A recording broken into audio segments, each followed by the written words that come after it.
Hello everyone, welcome to my channel Hindi tarot deck 222। मैं हूँ पल्लवी। कैसे हैं आप सभी लोग? आई होप आप सभी अच्छे होंगे। सो गाइस, आज मैं आप सभी लोगों के लिए लेकर आ गई हूँ फिर से एक और नई रीडिंग। और आज हमारी इस रीडिंग का टॉपिक है कि आप जिस पर्सन के साथ डील कर रहे हैं या जिनके लिए भी आप आज इस रीडिंग तक आए हैं, इनका लोगों से आपके बारे में या आप लोगों के बीच में जो भी रिश्ता है उसके बारे में क्या कहना है। ठीक है, तो वो चीज़ें देखने की कोशिश कर रहे हैं। याद आपको ये रखना होगा, रीडिंग जो भी होगी वो जनरल, कलेक्टिव और एक टाइमलेस रीडिंग होगी। मैरिड अनमैरिड कोई भी पर्सन ये रीडिंग देख सकता है। ऑल साइन बेस्ड यहाँ पर रीडिंग होगी। जेंडर स्पेसिफिक नहीं होगा, यानी कि लड़का लड़की कोई भी रीडिंग देख सकता है। तो चलिए चेक कर लेते हैं कि अब इस पर्सन का लोगों से आपके विषय में, आप लोगों के बीच में जो भी रिश्ता है उसके विषय में क्या कहना है। गाइस, अगर चैनल पर पहली बार आए हैं, रीडिंग पसंद आती है, कनेक्ट कर पाते हैं अपने आप को इस रीडिंग से, तो प्लीज़ सब्सक्राइब ज़रूर कीजिएगा और साथ में ही बेल आइकन को प्रेस ज़रूर कीजिएगा ताकि आपके पास अगली वीडियो की नोटिफिकेशन आसानी से पहुंच सके। और जो लोग मेरे साथ पहले से ही चैनल पर जुड़े हुए हैं, लाइक ज़रूर कीजिएगा और कमेंट बॉक्स में ग्रेटिट्यूड देना मत भूलिएगा। ग्रेटिट्यूड देने में किसी भी तरह की कोई कंजूसी नहीं दिखाइए। लौट फिरकर आप ही के पास आनी है, वो भी 100 गुनी होकर। ठीक है, तो किसी भी तरह का कंजूसी नहीं। गाइड कीजिए यूनिवर्स, प्लीज़ डिवाइन, अब इस पर्सन का लोगों से क्या कहना है। Compromise. Bottom of the deck है द माइजर।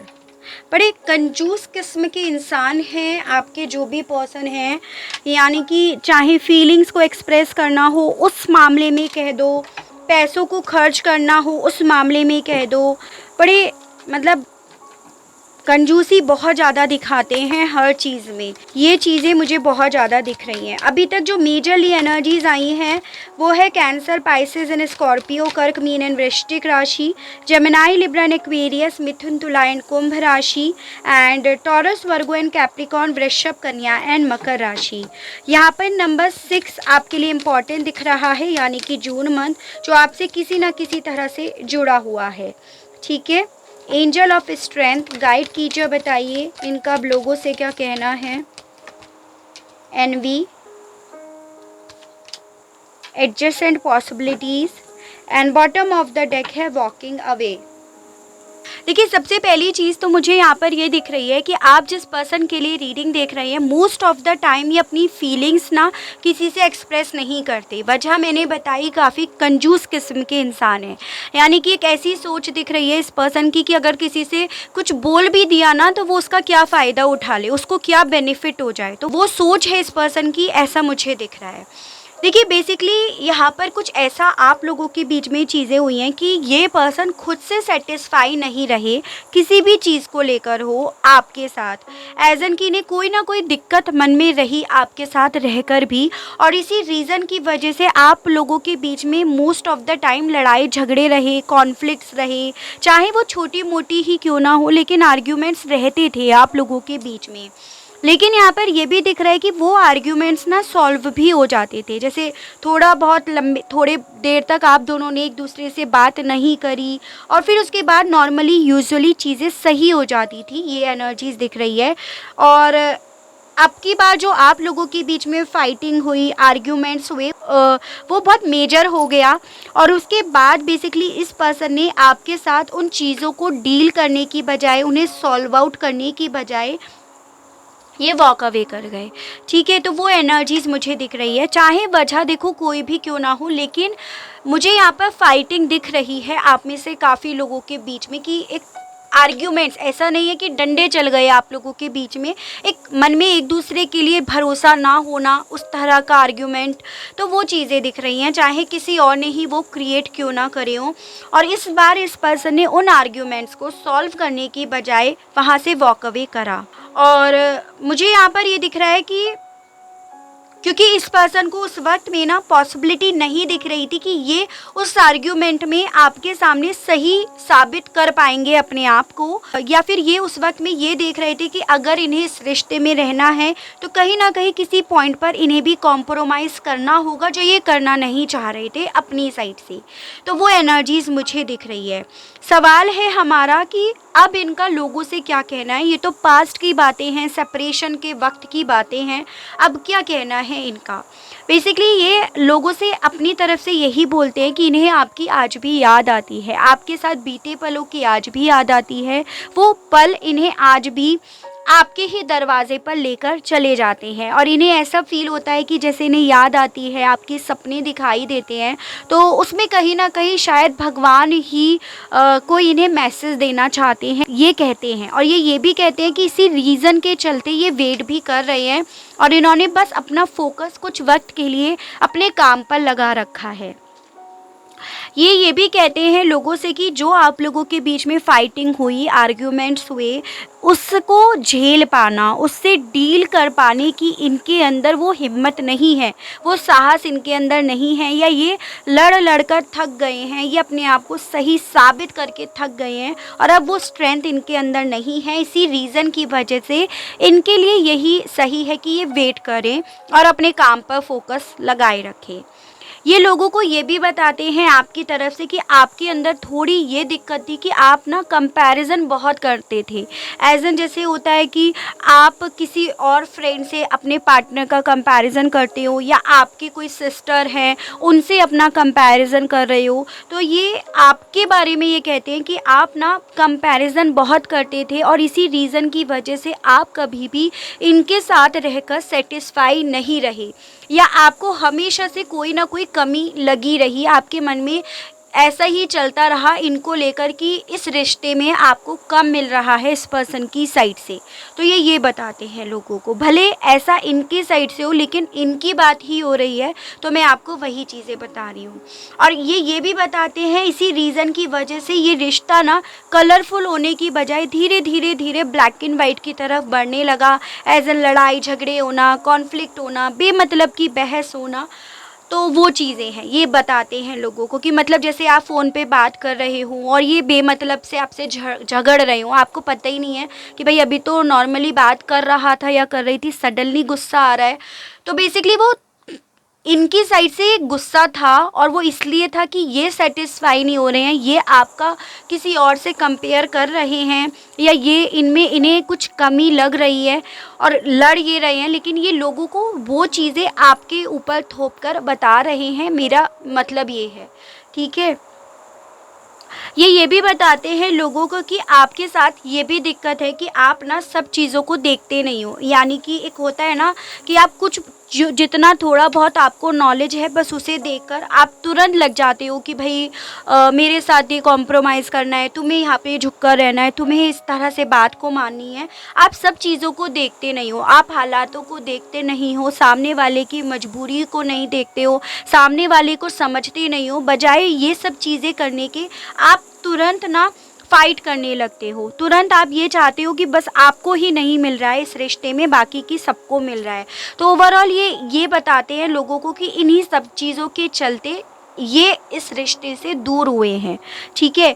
मतलब ये वॉक अवे करे हैं, या इस रिश्ते में इसीलिए ये आपसे दूर गए, या इन्होंने इसीलिए मूव ऑन करने का डिसीज़न लिया, आपको अपनी फीलिंग्स ना बताने का इसीलिए डिसीज़न लिया, लेट गो करने का इसीलिए डिसीज़न लिया, क्योंकि ये इस रिश्ते में पूरी तरह से बंद रह पा रहे थे, यानी कि रिजर्व थे, आपसे ओपनली बातों को नहीं बता पाते थे। तो बेसिकली इन कार्ड्स के बेसिस पर तो ये लग रहा है कि जैसे ये अपना पॉइंट ज़्यादा रख रहे हैं, जो अपनी साइड से भी था ना वो भी आपके ऊपर ज़्यादा डालते हुए ये दिख रहे हैं यहाँ पर, ठीक है। अगर आप लोगों के बीच में लोगों को, इस पर्सन की साइड के लोगों को पता है, आप तभी ये रीडिंग देखेंगे, अदरवाइज़ ऑब्वियसली इस रीडिंग का आपके लिए कोई मतलब नहीं रह जाता है, ठीक है। और देखते हैं क्या बताते हैं व्यूअर्स के पर्सन लोगों को। यूनिवर्स गाइड कीजिए, बताइए, गाइड कीजिए, बताइए। The dream and door to spirit के मामले में इस पर्सन का क्या बताना है लोगों को, गाइड कीजिए। 5 ऑफ पेंटिकल्स, तो बेसिकली ये लोगों को ये भी बताते हैं कि इन सब चीज़ों की वजह से, जैसे आप लोगों के बीच में आर्ग्यूमेंट्स होना, आपका कंपैरिजन करना, इन सब चीज़ों की वजह से ये इतने ज़्यादा नेगेटिव हो गए थे, इनकी ज़िंदगी में इतनी दिक्कतें आने लगी थी, इतने कलह कलेश होने लगे थे जो इन्हें बहुत परेशान करते थे, जो चीज़ें ना इनके फोकस को चेंज कर देते थे, जो चीज़ें इनके मन में हर वक्त एक डर को डाले रखते थे। तो ये लोगों को ये बताते हैं, ठीक है। ये भी बताते हैं हालांकि आपसे दूर जाने के बाद ये बहुत अकेले रह गए, बहुत परेशान हो रहे हैं, इवन इन्हें आपके खोने का डर भी बहुत लगता है, अकेले रहने का भी डर बहुत ज़्यादा सताता है। लेकिन चीज़ें बहुत ख़राब हो चुकी थी, बहुत ऐसे हो गया था जैसे एक बहुत ख़राब वक्त आ गया था। तो और उस ख़राब वक्त की वजह से ही इन्हें ऐसा डिसीज़न उस वक्त में लेना पड़ा, या जैसे आपसे तुरंत इन्होंने बातचीत करनी बंद कर दी हो, तो इनके मन में कुछ इस तरह की चीज़ें आपकी साइड से आ रही थी। आप जैसे इनके ऊपर कोई प्रेशर डाल रही हो कि भाई मुझे कमिटमेंट दो, मुझे तुरंत शादी करनी है, मेरे घर वालों की तरफ से प्रेशर आ रहा है। तो वो चीज़ें ना इनके ऊपर प्रेशर जैसे जैसे आप डाल रहे थे, तो ये पर्सन उन चीज़ों से उतना भाग रहे थे। ये एनर्जीज है, ये बताते हैं लोगों को, ठीक है। ऑर्डिनरीनेस एंड पेशेंस के मामले में क्या बताना है इस पर्सन का लोगों को? 2 ऑफ पेंटिकल्स। तो बेसिकली ये लोगों को ये भी बताते हैं कि ये शायद आपसे थोड़ा वक्त मांग रहे थे, कि थोड़ा सा और वक्त इन्हें चाहिए, थोड़ा सा इन्हें अपने कैरियर पे कुछ ग्रोथ करनी है, या इन्हें घर लेना है, या ये उस वक्त में बहुत सारे मल्टीटास्क कर रहे थे, बहुत हार्ड वर्क कर रहे थे, काफ़ी चीज़ें एक साथ ये पर्सन कर रहे थे, या इन पे जॉब नहीं थी तो जॉब सर्च कर रहे थे। तो उस तरह से ये पर्सन उस वक्त में बहुत जगल कर रहे थे, और आप उस वक्त में पेशेंस नहीं कर पा रहे थे, वेट नहीं कर पा रहे थे। आपको जल्द डिसीज़न चाहिए था इस पर्सन की साइड से, जो ये नहीं दे पा रहे थे। उस वक्त में इस पर्सन के लिए प्रायोरिटी जो थी वो इनकी जॉब थी, इनका कैरियर था, या ये जिस जॉब में थे वो ज़्यादा था, या इन्होंने कहीं से लोन ले रखा था तो वो पे करने पे ज़्यादा फोकस था, या घर ले रहे हैं तो घर लेने पे ज़्यादा फोकस था। तो ओवरऑल ये यही बताते हैं कि आपको उस वक्त में जल्दी थी, आप वेट नहीं कर पा रहे थे, और ये उस वक्त में बहुत मल्टीटास्क कर रहे थे, और इनके पास उस वक्त में इतना वक्त ही नहीं था कि आपको समय दे सके, आपको कमिटमेंट दे सके, या ऑलरेडी कमिटेड हो। तो उस वक्त में भी ये पर्सन डेफिनेटली यही चाह रहे थे कि थोड़े वक्त बाद चीज़ें अपने आप सही हो जाएंगी, लेकिन उस थोड़े वक्त में आपकी साइड से चीज़ें थोड़ी वर्स्ट हो गई, क्योंकि आप कंपैरिजन कर रहे थे, आप किसी भी चीज़ में कॉम्प्रोमाइज़ नहीं कर रहे थे। तो वो ये लोगों को बताते हैं कि आपने पेशेंस करने की बजाय, या उतने वक्त में जितने वक्त में आप दोनों के बीच में शांति रही, आपने कुछ चीज़ें ऐसी कर दी जो और गलत हो गई। तो ये ऐसा बताते हैं लोगों को, ठीक है। Fighting and angel of strength के मामले में इनका क्या बताना है लोगों से? गाइड कीजिए, बताइए। जस्टिस। तो बेसिकली ये भी बताते हैं लोगों को कि आप लोगों के बीच में जो फाइट हो रही थी ना, वो बेसिकली फेयर नहीं रही। जैसे एक होता है ना कि जब लड़ाई झगड़े होते हैं तो आप इनकी फैमिली वालों को कुछ कह रहे हो, या आपकी फैमिली वालों को ये आपके कैरेक्टर पे कुछ कह रहे हैं, आप इनके कैरेक्टर पे कुछ कह रहे हो। तो एक ऐसी फाइटिंग आप लोगों के बीच में हो गई थी जो फेयर नहीं रही, और उस रीज़न की वजह से इस पर्सन ने अल्टीमेटली ये डिसीज़न लिया कि ये और ज़्यादा आपसे नहीं लड़ पाएंगे, और ज़्यादा स्टैंड नहीं ले पाएंगे, और इसी रीज़न की वजह से उस वक्त में इनका आपसे दूर जाना ही इनकी समझदारी रही, इनकी मैच्योरिटी रही, या उस वक्त में इनके अंदर इतना भी साहस नहीं था कि अब आपसे लड़े और फिर जीत ले। तो ये बताते हैं, यानी कि बेसिकली ये पर्सन अपने जाने की वजह बताते हैं कि ये क्यों आपकी लाइफ से गए, चाहे फिर लड़के गए हों, बिना लड़के गए हों, लेकिन ये अपने जाने की वजह ज़्यादातर बताते हैं कि इसीलिए इन्होंने ये डिसीज़न अल्टीमेटली ले लिया। कंपैरिजन एंड एनवी के मामले में इस पर्सन का क्या बताना है लोगों को? गाइड कीजिए, बताइए। The moon. तो बेसिकली ये भी बताते हैं लोगों को कि आप ना इतना ज़्यादा कंपैरिजन करने लगे थे कि आप ये चीज़ें भी नहीं देख रहे थे कि आप ऐसे कर करके इनकी सोच से या इनसे दूर हो रहे हो या ये आपसे दूर हो रहे हैं। आपने उन चीज़ों पर नोटिस ही नहीं करा। यानी कि ये आपके लिए ये बताते हैं कि आपने खुद से सिचुएशन को कंपैरिजन के चक्कर में या अपने मन में सेटिस्फेक्शन ना होने के चक्कर में चीज़ों को खुद से कंट्रोल से बाहर कर लिया, इन्हें दूर कर दिया। तो ये बताते हैं, चाहे ये इनकी साइड से हो लेकिन मैं इनकी बात कर रही हूँ, तो आपको इन चीज़ों को समझना होगा। तो ये बताते हैं इनके मन में इस तरह की चीज़ें भी, इस तरह के भी डाउट्स रहते थे आपके लिए कि आप इनसे कुछ चीज़ें छुपा रहे हो, आप इन्हें सब चीज़ें नहीं बता रहे हो, जो चीज़ें इनके मन में अननेसेसरी डर लेकर आती थी। और इस रीज़न की वजह से भी इस रिश्ते में ना कुछ कमी रही, और सबसे ज़्यादा कमी रही लैक ऑफ कम्युनिकेशन की, कि आप लोगों के बीच में आप दोनों ही एक दूसरे से बातें छुपाने लगे थे इसी रीज़न की वजह से कि आप कंपेयर कर रहे हो, सेटिस्फाई नहीं हो रहे हो, आपको हर जगह कमी दिख रही है। तो ये आपसे नई बातें बताते थे, और आप इसलिए नहीं बताते थे क्योंकि आप इनसे कुछ चीज़ें छुपाने लगे थे। तो ये बताते हैं कॉम्प्रोमाइज़ एंड एडजस्टेंट पॉसिबिलिटीज़ के मामले में इस पर्सन का क्या बताना है लोगों को। यूनिवर्स गाइड कीजिए, बताइए। Strength and bottom of the deck यहाँ पे है ईगो। तो देखिए बेसिकली ये लोगों को यही बताते हैं जो यहाँ पर भी आया था, स्ट्रेंथ, कि आप उन सब चीज़ों को नहीं देख रहे थे। जैसे होता है हर किसी के हालात अलग होते हैं, हर कोई अपने अपने लेवल पे कर सकता है, और आप उन्हीं चीज़ों को नहीं देख पा रहे थे, सब पॉसिबिलिटीज़ को, सब दरवाज़ों को नहीं देख पा रहे थे कि ये कहाँ किस लिमिट तक कॉम्प्रोमाइज़ कर सकते हैं, कहाँ नहीं कर सकते हैं, कहाँ स्टैंड ले सकते हैं, कहाँ नहीं ले सकते हैं। आप उन चीज़ों को नहीं देख पा रहे थे, और ये वो चीज़ें नहीं कर पा रहे थे, वो उतनी हिम्मत नहीं जुटा पा रहे थे, जिस रीज़न की वजह से इन्हें आपकी लाइफ से जाना पड़ा। ये किसी भी तरह से कोई कॉम्प्रोमाइज़ कर ही नहीं पाए। जैसे अगर आप लोगों के बीच में कास्ट, ट्रेडिशंस वगैरह का डिफरेंसेस था, तो ये वहाँ पर कॉम्प्रोमाइज़ नहीं कर पाए अपने पेरेंट्स की साइड से। तो ये बताते हैं कि आप उस वक्त में वो पॉसिबिलिटीज़ नहीं देख रहे थे, वो चीज़ें नहीं देख रहे थे कि पेरेंट्स के अगेंस्ट जाना इनके लिए कितना डिफ़िकल्ट हो रहा है, या वो लोग कॉम्प्रोमाइज़ नहीं कर रहे हैं और ये उनके अगेंस्ट जाने का साहस नहीं उठा पा रहे हैं। तो ये लोगों को ये बताते हैं कि आप उन चीज़ों को नहीं देख रहे थे, समझ रहे थे, इसीलिए इनको चुपचाप आपकी लाइफ से जाना पड़ा, या एक बहाना बनाकर फ़ाइट करके आपकी लाइफ से जाना पड़ा। उसके अलग ये भी बताते हैं कि कुछ चीज़ें आपने ना, जैसे इनका जाना, इनका लड़ना, इनका कॉम्प्रोमाइज़ ना करना, कंपैरिजन करना, इन सब चीज़ों को कहीं ना कहीं आपने अपने ईगो पर ले लिया था। कुछ चीज़ें आप ऐसे समझने लगे थे कि आप उन्हें एक्सेप्ट नहीं कर रहे थे, आप उन्हें बोझ, भार की तरह देखने लगे थे, आप ना चीज़ों के प्रति एडिक्टेड हो गए थे।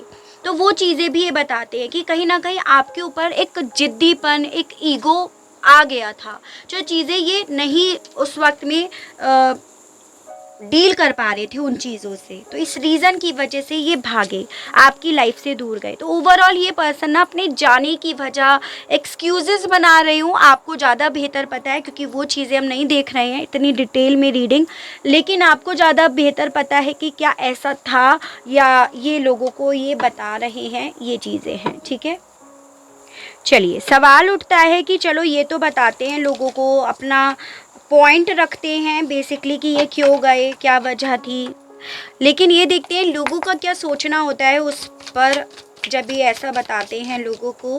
गाइड कीजिए, बताइए universe. 3 of swords, night of cups, 5 of swords, 10 of pentacles and bottom of the deck है नाइट ऑफ पेंटिकल्स। तो देखिए बेसिकली लोगों को जब ये ऐसा बताते हैं ना, तो लोगों का ये सोचना होता है कि ये पर्सन भी ना कुछ चीज़ों को अपने ईगो पर लेकर बैठे हैं। लोगों को ये लगता है कि देखो आप लोगों के बीच में कहीं ना कहीं फैमिली का इन्वॉल्वमेंट, लोगों का इन्वॉल्वमेंट, या एक दूसरे का बहुत ज़्यादा ईगोइस्टिक होना, एक दूसरे के बीच में आर्ग्यूमेंट्स का होना, ये जो भी आप लोगों के बीच में हुई है, फाइटिंग हुई है, उस रीज़न की वजह से आप लोगों का ये रिश्ता टूटा है।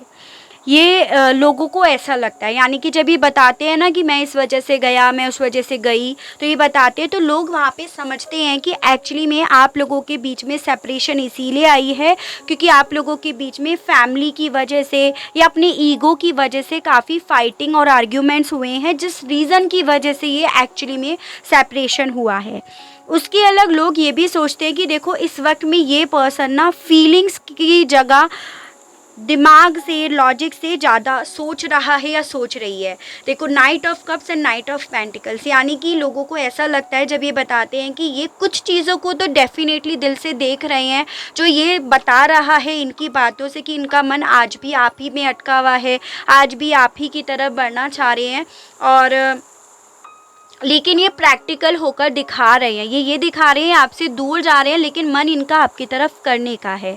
लोगों को ये भी समझ में आता है कि ये बंदा या बंदी ना अटका ये इसीलिए पड़ा है क्योंकि आपकी तरफ से भी अब शायद इन्हें रिजेक्शन ही देखने को मिल रहा है। भले ये उस वक्त में खुद गए हूँ, लेकिन आपकी साइड से डेफिनेटली कुछ ऐसी चीज़ें हो रही हैं इनकी तरफ कि आप इन्हें रिजेक्ट कर रहे हो, नेगलेक्ट कर रहे हो, इनके साथ रहना नहीं चाह रहे हो, इन्हें इग्नोर कर रहे हो। तो लोगों को ऐसा लगता है जब ये चीज़ें बताते हैं कि ये इंसान तो खुद ही कंफ्यूज्ड है कि मुझे वेट करना चाहिए या मुझे आगे बढ़ना चाहिए। ये खुद जगल कर रहा है या कर रही है, इसका दिल भी अभी है वहीं पे पड़ा हुआ, लेकिन ये ना चाहकर भी दूर जा रहा है या रही है, या जाने की कोशिश कर रहा है या कर रही है। बस इतनी सी बात है।